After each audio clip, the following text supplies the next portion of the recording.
ശരിക്കും കോപ്പിയടി തെറ്റാണോ? പക്ഷെ ഞാൻ പറയും കോപ്പിയടി തെറ്റല്ല. അതെന്താന്നല്ലേ, നമുക്ക് ഇംഗ്ലീഷ് ഭാഷ സംസാരിക്കുന്ന സമയത്ത് ശൈലി, ദാറ്റ് മീൻസ് ആക്സെന്റ് നന്നാക്കണം എന്നുണ്ടെങ്കിൽ കോപ്പിയടി ഒരിക്കലും തെറ്റല്ല കേട്ടോ. കോപ്പിയടി വളരെ നല്ലതാണ്. ആ കോപ്പിയടിയുടെ പേരാണ് ഷാഡോവിംഗ് മെത്തേഡ്. അല്ലാതെ ക്ലാസ് പോയിട്ട് കോപ്പി ചെയ്യാനല്ല ഞാൻ പറയുന്നത്, ഷാഡോവിംഗ് മെത്തേഡ്. അപ്പൊ അതെന്താന്ന് ഞാൻ പറയാം. ഈ ഷാഡോവിംഗ് മെത്തേഡ് എന്ന് പറയുന്നത് മെയിനായിട്ട് 4 തരത്തിലുണ്ട്. Echo shadowing, immediate shadowing, current shadowing, then whisper shadowing. അപ്പൊ ഇങ്ങനെയൊന്നും നമ്മൾ പഠിക്കേണ്ട ആവശ്യമില്ല. നമുക്കറിയേണ്ടത് കോപ്പി അടിക്കാം, അത് മാത്രം മതി. അപ്പൊ അതെങ്ങനെയാന്ന് കൂടെ ഞാൻ പറയാം. നമ്മൾ കഷ്ടപ്പെട്ട് എന്ത് ചെയ്യും, ഇംഗ്ലീഷ് സംസാരിക്കുന്ന ശൈലി നന്നാക്കാൻ വേണ്ടിയിട്ട് ഓരോ പ്രൊനൗൺസിയേഷനും പഠിച്ചെടുക്കും അല്ലേ? അങ്ങനെയാണ് ചെയ്യുന്നതെങ്കിൽ ഇനി അത് നിർത്താം. കഷ്ടപ്പെട്ട് പഠിച്ചെടുക്കേണ്ട ആവശ്യമില്ല. ഇഷ്ടപ്പെട്ട് നമ്മളത് കേട്ടാൽ മാത്രം മതി.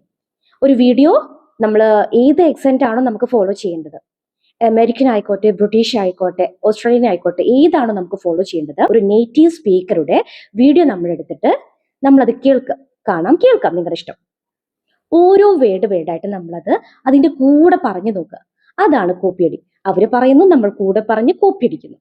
ഇത്രയും കോപ്പിയടി കൊണ്ട് നമ്മൾ ഉദ്ദേശിക്കുന്നുള്ളൂ. സംഗതി ഭയങ്കര എഫക്റ്റീവ് ആയിട്ടുള്ള മോസ്റ്റ് പവർഫുൾ ട്രിക്കാണ്.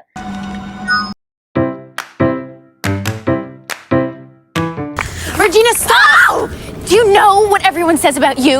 They say that you're a homeschooled jungle freak who's a less hot version of me. Yeah, so don't try to act so innocent. It's definitely a match. What were you doing out here? Collecting specimens. This place is ground zero for horny gypsy moths.